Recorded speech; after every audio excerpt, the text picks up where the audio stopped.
1990 के दशक में अगर आपने बी.आर. चोपड़ा का एपिक सीरियल महाभारत देखा होगा तो आपको टाइटल के ये शब्द ज़रूर याद आते होंगे, यदा यदा हि धर्मस्य ग्लानिर्भवति भारत।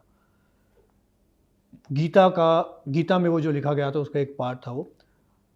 अनिरुद्ध तिवारी जी ने एक किताब लिख डाली है, रिफ्लेक्शंस ऑफ राम सेवक, पूरी रिसर्च करके, जिसमें उन्होंने ये कहा है कि गीता और श्री रामचरितमानस का एक संगम है, जिस पर उन्होंने किताब लिखी है।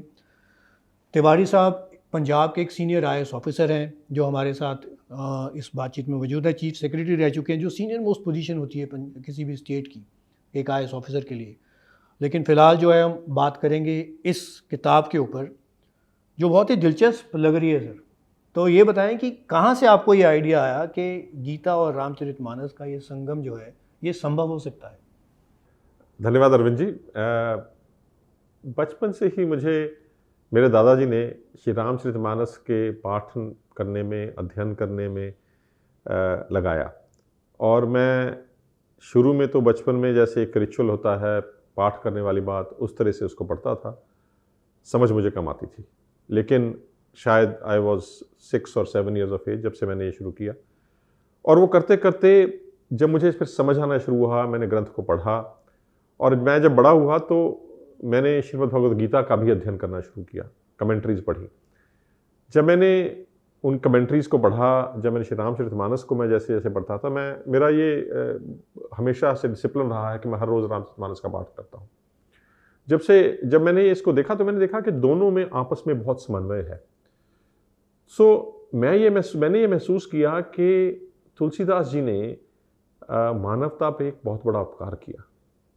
भगवान राम तो हमारे लिए आदर्श हैं, मर्यादा पुरुषोत्तम है, हम सब के लिए एक आइडियल है कि हम सबको जैसा जीवन उन्होंने अपने उस अवतार में धारण किया, जैसा उन्होंने निभाया, वैसा ही जीवन हम सबको निभाना चाहिए।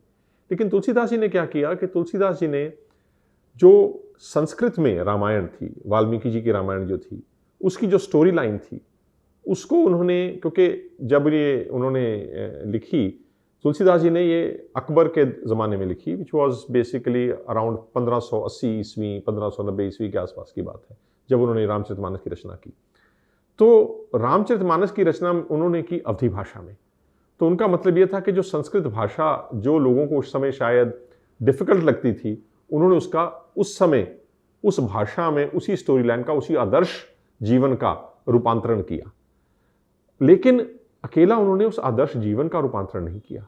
जब मैंने रामचरितमानस का अध्ययन किया तो मैंने ये पाया कि उन्होंने जो श्रीमद् भगवद गीता में भगवान कृष्ण ने जो उपदेश दिया है, जो ज्ञान हम सब लोगों के लिए उन्होंने दिया है 700 श्लोकों में, वो ज्ञान जो था वो भी उन्होंने उसको एक इंटरवीविंग कर दिया। That is what I found out. So मैंने ये देखा कि दोनों ग्रंथों में एक बहुत बड़ी मिररिंग है एक दूसरे की। तो मैंने ये फिर इस किताब में ये कोशिश की है कि मैं पाठकों को ये बता सकूं कि कैसे जो है एक ही थॉट का, एक ही बात की मिररिंग की गई है श्रीमद् भगवद गीता में भी और श्री रामचरितमानस में भी। उदाहरण के तौर पे, और जो ये पहला चैप्टर है इस किताब का, रिफ्लेक्शंस ऑफ राम सेवक का, और ये उसी श्लोक को रेफर करता है जो आपने अभी कहा, यदा यदा हि धर्मस्य ग्लानिर्भवति भारत अभ्युत्थानम धर्मस्य तदात्मानं सृजाम्यहम् परित्राणाय साधूनां विनाशाय दुष्कृताम् धर्म संस्थापनाय संभवामि युगे युगे। अर्थात कि जब जब धर्म की हानि होगी तब तक भगवान अवतार लेंगे धर्म की स्थापना के लिए। मुख्यतः ये इस श्लोक का ये मतलब है। ये shloka is in the 4th chapter of Shrimad Bhagavad Gita.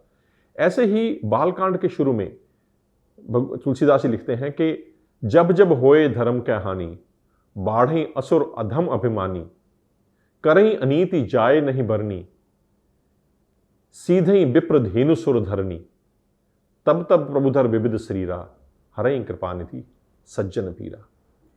इसका भी अगर आप अनुवाद करें, इसको अगर समझने की कोशिश करें तो एग्जैक्टली वही चीज़ है कि जब जब धर्म की हानि होती है, असुर बढ़ते हैं, जब जब विप्र धेनु सुर और धरनी पे अत्याचार होता है, जब जब उनकी हानि होती है, तब तब भगवान अवतार लेते हैं धर्म की स्थापना के लिए, सज्जनों की पीड़ा हरने के लिए।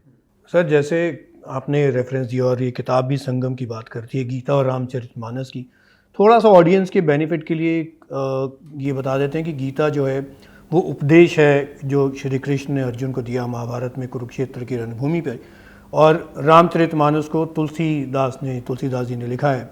थोड़ा आप बताएंगे, क्योंकि आपका सब्जेक्ट है तो ठीक रहेगा, थोड़ा सा नटशेल में दोनों के बारे में अगर बता दें, दो लाइंस की है क्या, ताकि ऑडियंस को इसके बारे में नॉलेज हो जाए। देखिए, श्री रामचरितमानस तो देखो, राम जी की जो स्टोरी है, रामायण जो है, वो आज तक जो तकरीबन 300 डिफरेंट वर्जन्स हैं रामायण की। वाल्मीकि रामायण सबसे ज़्यादा मशहूर, सबसे ज़्यादा प्रसिद्ध है, संस्कृत का वर्जन है। अध्यात्म रामायण है जो भगवान शिव और माता पार्वती का संवाद है। लेकिन और तुलसीदास जी ने जो अपनी रामचरितमानस की रचना की है, ये मुख्यतः अध्यात्म रामायण को ही बेस रख के की है। बड़ी छोटी सी पुस्तक है वो, लेकिन ग्रंथ है बहुत। लेकिन अध्यात्म रामायण जो है वो बहुत गूढ़ा ग्रंथ है। इसी तरह से तमिल में कम्बन रामायण लिखी गई, भील रामायण लिखी गई। सो डिफरेंट वर्जन्स हैं राम जी की स्टोरी की। आज तक तकरीबन 300 डिफरेंट वर्जन्स हैं। आप साउथ ईस्ट एशिया में चले जाइए, इंडोनेशिया में चले जाइए, कंबोडिया में चले जाइए, थाईलैंड में चले जाइए, वहाँ पे रामायण की डिफरेंट वर्जन्स हैं। सो राम जी की स्टोरी की बहुत डिफरेंट वर्जन है। तुलसीदास जी ने 16वीं सदी में इसकी रचना अवधी भाषा में की, और मुख्यतः इसीलिए की क्योंकि संस्कृत जो थी तब तक, and Tulsidas ji was part of the bhakti movement, भक्ति काल के संत थे। भक्ति काल का मुख्यतः से जो एक फिलोसफिकल प्रिंसिपल था वो ये था कि जो डोमिनेशन हो गई थी, एसोटेरिज्म जो आ गया था कि जी ये अगर आपने भगवान को प्राप्त करना है तो इन श्लोकों का ज्ञान होना चाहिए, या एक जो कास्ट सिस्टम भी आना शुरू हो गया था हिंदुज्म में, उसका जो मॉडिफिकेशन किया गया, जो रेफर्मेशन किया गया, वो भक्ति मूवमेंट ने किया। और भक्ति मूवमेंट में ये था कि आप भगवान को प्राप्त कर सकते हैं directly, you don't need a mediator. भक्ति मूवमेंट का मुख्य जो था, एंकर जो था, पिलर जो था भक्ति मूवमेंट का, वो यही था कि you can communicate and reach God directly, you don't need a mediator. चाहे वो भाषा हो, उसमें भाषा के कोई नहीं, उसमें ये भी नहीं कहा गया कि आपको मंत्र का उच्चारण भी सही करना है। रामचरितमानस में एक बहुत सुंदर चौपाई आती है, उल्टा नाम जपत जग जाना, बाल्मीकि भय ब्रह्म समाना, कि वाल्मीकि जी ने तो उल्टा नाम जप जप के ही ब्रह्म के समान हो गए थे। तो ये था भक्ति काल का और रामचरितमानस का जो मुख्य है। इसमें जैसे मैंने पहले कहा कि तुलसीदास जी ने भगवान राम के जीवन की स्टोरी को जो पूरी होस्ट है, लेकिन उसके साथ साथ उन्होंने बीच में जो फिलॉसफी थी, क्योंकि उन्होंने एक कंप्लीट ग्रंथ दे दिया लोगों को, आम आदमी को। क्योंकि उस टाइम जो बाकी ग्रंथ थे, जो शुद्ध भगवद गीता थी या उपनिषद से, जो उपनिषद का ज्ञान है, देखिए उपनिषद का ज्ञान, वेदों का ज्ञान आया उपनिषद में, उपनिषद का सार आया गीता में, और गीता को उन्होंने इंटरव्यू कर दिया आगे रामचरितमानस में। So Ramcharitmanas is a interweaving of the story of Ram ji, plus I would say the philosophy and the gyan of knowledge of Shrimad Bhagavad तो गीता। अवधी डायलेक्ट, अवधी भाषा में लिखी गई, बहुत सारी चौपाइयाँ हैं उसमें। कितनी चौपाइयाँ हैं उसमें? बहुत 1000 के करीब, 1100 से ज़्यादा चौपाई हैं। To be exact, I can tell you the exact number of chaupais and dohas in Ramcharitmanas. Ramcharitmanas में टोटल 9388 चौपाईज हैं, 1172 दोहाज हैं, 87 सोरठाज हैं, 47 श्लोक्स हैं, और 208 छंद। मुझे लगता है वो जो रामानंद सागर की रामायण थी वो इसी पर आधारित थी। रामानंद सागर की रामायण जो थी, रामानंद सागर जी ने रामचरितमानस को ही बेस बनाया था, लेकिन उन्होंने कम्बन जी की रामायण, मधुसूदन जी की रामायण जो तेलुगु में थी, बाकी रामायणों को भी उन्होंने। तो वो जो एक चौपाई थी जो उसमें टाइटल सॉन्ग में आती थी, मंगल भवन अमंगल हारी, वो इसी वो मंगल भवन अमंगल हारी, द्रवं सु दशरथ अजर बिहारी, वो इसी रामचरितमानस ही है। इसकी एक और है कि मंगल भवन अमंगल हारी, उमा सहित जही जपत पुरारी। 2 वर्जन्स हैं इसी चौपाई की, दोनों श्री रामचरितमानस से ही हैं। सर ये बताएं कि ये अवधी भाषा में एक लिखी गई है रामचरितमानस, और गीता के बहुत सारे इंटरप्रिटेशंस हैं, मतलब एक बड़ा कॉम्प्लेक्स माना जाता है समझना दोनों को ही। तो आपने कैसे ये दोनों का संगम किया, और आप किस तरीके से ये जो किताब है आपको लगता है कि एक रीडर जो है उसको समझ पाएगा? देखिए, मेरा यहाँ पे एक बहुत ही हम्बल अटेम्प्ट है, बहुत ही छोटा सा अटेम्प्ट है to ignite the curiosity in the mind of the readers. मैं अपने जो पढ़ने वाला है इस पुस्तक को, उसके मन में एक जिज्ञासा पैदा हो इन दोनों ग्रंथों के बारे में। This is absolutely no substitute for reading those 2 great scriptures. This is just to ignite that thought, क्योंकि मैं ये मानता हूँ कि आज की दुनिया में हम लोग ज़्यादा लाइवलीहुड्स की तरफ जा रहे हैं, हम लोग ज़्यादा मटीरियलिज्म की तरफ जा रहे हैं, to my mind we also need to think about life, we need to bring that element of spirituality in our life. और मेरा ये अटेम्प्ट है कि अवधी भाषा भी आज के दिनों में लोगों के लिए एक बड़ी डिफिकल्ट भाषा हो गई है। मैं और आप शायद अवधी भाषा डायरेक्टली नहीं समझ पाते। मैंने इतने सालों से रामचरितमानस का अध्ययन किया है, पाठ किया है, मैं शायद उनकी चौपाइयों को समझ लेता हूँ, लेकिन शायद आम जिन्होंने पाठ नहीं किया है, जो अवध में नहीं रहते हैं, उनके लिए बड़ा मुश्किल है। ज़्यादातर लोग हम आजकल हिंदी या इंग्लिश का ही यूज़ करते हैं। तो मेरा ये एक बड़ा हम्बल अटैम्प्ट है इंग्लिश में, स्पेशली यंगर जनरेशन के लिए, उनको इंट्रोड्यूस करना इन दो स्क्रिप्चर्स के लिए। और मैंने इनको दोनों स्क्रिप्चर्स को क्रोनोलॉजिकली नहीं डील किया, मैंने इनको फिलॉसफी के तौर पे, कंटेक्चुअल तौर पे डील किया है, बिकॉज और मैंने रामचरितमानस को मेन बेस रखा है। रामचरितमानस के कुछ एपिसोड्स को लेके उसमें उनको एक्सप्लेन करने की कोशिश की है, और फिर जब मैं उनको एक्सप्लेन कर रहा हूँ उसमें कहाँ पे गीता के श्लोक्स की मिररिंग होती है, कहाँ पे गीता का कॉन्सेप्ट उसमें मिरर होता है, वो मेरा एक अटेम्प्ट है।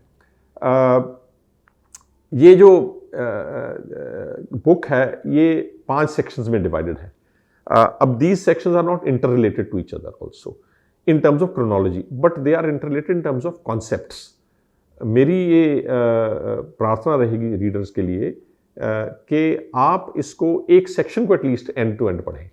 बुक आप देयर आर 5 सेक्शंस, बुक आप कवर टू कवर भी पढ़ सकते हैं, लेकिन एटलीस्ट एक सेक्शन को उठा के जरूर पढ़िए, तब आपको कनेक्टिविटी ज़्यादा रहेगी, आपको इंटरेस्ट ज़्यादा रहेगा, and you will be able to grasp the thought that is there. जो उसके पीछे मेरा थॉट था उसको आप अच्छी तरह से एब्जॉर्ब कर पाएंगे अगर आप उसको सेक्शन वाइज पढ़ेंगे। इस किताब के पीछे ऑब्जेक्टिव क्या है? जो आप ये बात कर रहे हैं संगम की गीता और श्री रामचरितमानस की, इसका ऑब्जेक्टिव क्या है? क्या कहना चाहते हैं? इसका तात्पर्य क्या है? इसका तात्पर्य ये है कि there is a unity of message. जो मैसेज भगवान कृष्ण ने दिया, जो वही मैसेज भगवान राम ने दिया, 2 डिफरेंट अवतार्स ने वही मैसेज दिया। भगवान कृष्ण का मैसेज हमें श्रीमद् भगवद गीता के रूप में प्राप्त हुआ है, जो भगवान राम का मैसेज था वो तुलसीदास जी ने रामचरितमानस के रूप में हम उनको प्रेजेंट किया है। मेरा अटेम्प्ट ये है कि the unity of thought and the unity of messages across thousands of years. और ये क्या है, ये दर्शाता है कि हमारी जो स्पिरिचुअल हेरिटेज है, जो हमारी स्पिरिचुअल एंकरेज है, वो कितनी पुरानी है। मेरा उसकी जो कंटिन्यूटी ऑफ थॉट्स है, चाहे वो वेदा से ले लें, उसके बाद ये एपिक्स को ले लें, so that continuity of spiritual philosophy and the ancient, जिसको हम सनातन कहते हैं, सनातन बेसिकली इज टाइम इमेमोरियल, ना जिसका आदि था ना अंत था, कि जो कॉन्सेप्ट श्रीमद् भगवद गीता में थे, जो कॉन्सेप्ट भगवान राम ने हमें मैसेज दिया, वही है। वो चाहे आप आत्मा के रूप में ले लें। भगवान जैसे एक बहुत प्रसिद्ध श्लोक है श्रीमद् भगवद गीता, वांसांसी जीर्णानि यथा विहाय।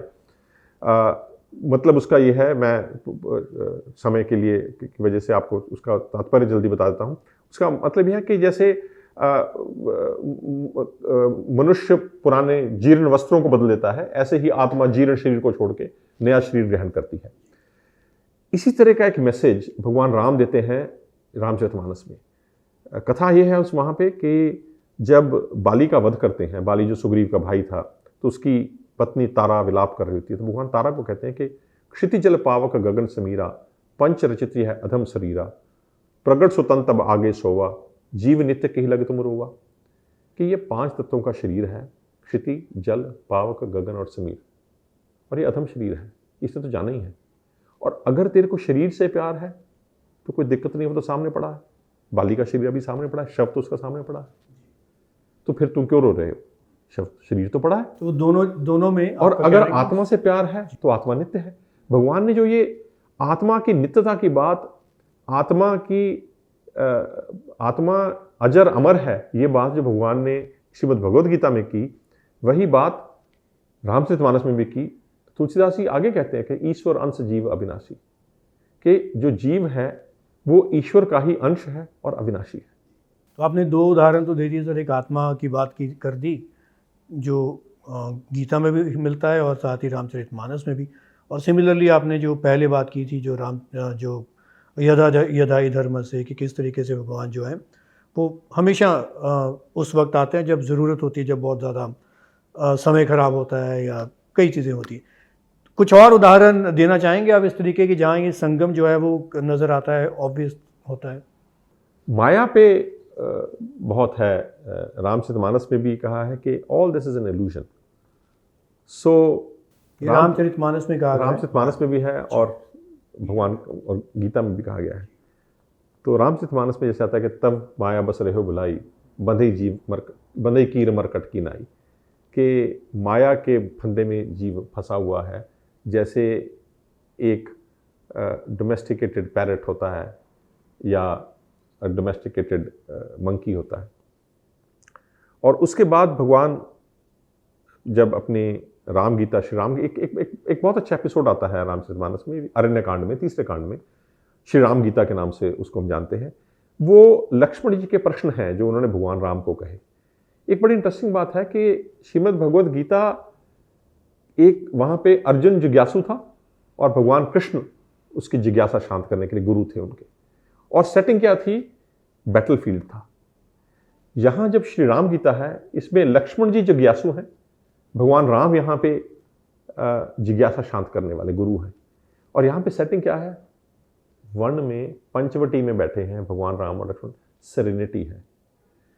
बट चाहे वो बैटलफील्ड हो, चाहे वो सेरेनिटी ऑफ द फॉरेस्ट हो, the message is the same, the जिज्ञासा is the same, the response is the same, which really underlines that in our philosophy, the scriptures the philosophy that the scriptures give us, उसमें देश, काल और परिस्थिति को transcend करते हैं कि आप किस तरह की परिस्थिति में हैं, किस समय में हैं। आज से इतने साल पहले भी जो बात कही थी वो आज भी सत्य है, और कौन उसके कैरेक्टर्स हैं वो भी डिफरेंट है। आप चाहे बैटलफील्ड में हो, चाहे वन में हो, वहाँ भगवान राम लक्ष्मण जी को बताते हैं दो चीज़ें बड़ी इंटरेस्टिंग। दो तरह की माया का वो बात करते हैं कि माया दो तरह की है, एक विद्या माया, एक विद्या माया। विद्या माया क्या है? Vidya maya is his creation, this entire creation, this whole world is his part of his leela, this is called vidya maya. Illusion है ये। मैं अक्सर इसको कहा करता हूँ कि ये उसी तरह की इल्यूजन है जैसे एक फिल्म का सेट होता है। फिल्म का सेट आपको देखने में बड़ा अच्छा लगता है, रियल लगता है, पैलेस लगती है, लेकिन है तो रियल नहीं है ना। ऐसे ही वहाँ पे जो एक्टर्स परफॉर्मेंस दे रहे होते हैं, परफॉर्मेंस उनकी पर्दे पे रियल लगती है, लेकिन रियल तो नहीं है ना वो। ऐसे ही ये संसार है, ये भगवान की लीला चल रही है। और दूसरी है अविद्या माया। Avidya maya is the illusion, I and mine, you and yours. ये मेरा है, ये आपका है। उसमें मैं एग्जाम्पल देता हूँ कि हम किसी घर में रहते हैं। मैं जैसे आज की डेट में आप मेरा एड्रेस पूछेंगे तो मैं आपको एक एड्रेस दूंगा, मेरा घर है, लेकिन मेरे से पहले भी वहाँ पे कोई रह रहा था, वहाँ मेरे बाद भी कोई रहेगा। चलिए ये तो मुझे अलॉट हुआ है, सरकार ने दिया है, लेकिन मैं इसके थोड़ा सा एक और ऊपर जाता हूँ कि वहाँ पे कुछ लिजर्ड्स भी रहती हैं, कुछ पक्षी भी रहते हैं उसके गार्डन में। वो अपनी दुनिया में जब बात करते होंगे तो वो पूछते होंगे भाई तुम कहाँ रहते हो लिजर्ड को, वो भी तो वही एड्रेस देती होगी कि मेरा घर वहाँ है। ये घर किसका है? लिजर्ड का है या मेरा है? बड़ा इंटरेस्टिंग सब्जेक्ट है जैसे हम बात कर रहे हैं। ये बताइए कि आप एक IAS ऑफिसर हैं, आपकी लाइफ में आपने बताया कि बचपन से आप पढ़ते आ रहे हैं, तो स्पिरिचुअलिज्म, ये सारी चीज़ें जो आपने पढ़ी, आपको किस तरीके से मदद मिली है? क्योंकि काफ़ी चैलेंजेस होते हैं एक IAS ऑफिसर की लाइफ में, डिफरेंट तरह के चैलेंजेस होते हैं। देखिए, मैंने जैसे बताया कि मैं बचपन से ही I was introduce to Shri Ramcharitmanas, और बचपन से ही मेरा थोड़ा रिलीजियस पेंट ऑफ माइंड था। मैं पूजा में, पाठ में मेरा शुरू से ही था। इवन जब मैं कॉलेज गोइंग भी था तब भी मेरा एक रूटीन था, और आज भी मेरा वो रूटीन कायम है, सुबह की पूजा का, शाम की पूजा का। मेरे जो फ्रेंड्स हैं, मेरे जो कलीग्स हैं, सबको मालूम है ये बात। मेरे बच्चे भी कई बार मुझसे पूछते हैं कि what has this done for you. मेरा एक मानना ये है कि रिचुअलिज्म और स्पिरिचुअलिज्म ये दोनों डिफरेंट है, दोनों ही अच्छे हैं, दोनों ही करने चाहिए।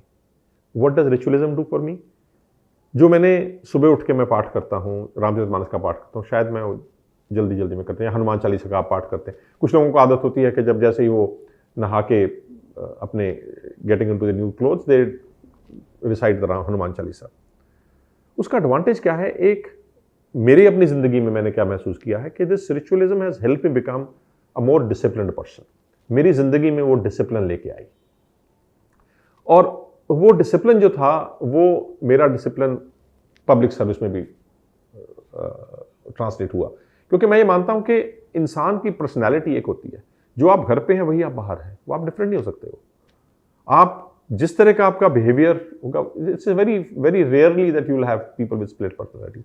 एज ए नॉर्मल, अगर आप if you are compassionate, if you are honest, if you are God fearing, you are there inside in their office, in everywhere, आपका एक ही तरीका है। अगर आपको कॉफ़ी पसंद है तो आप ऑफिस में भी कॉफ़ी पियेंगे और घर में भी कॉफ़ी पियेंगे।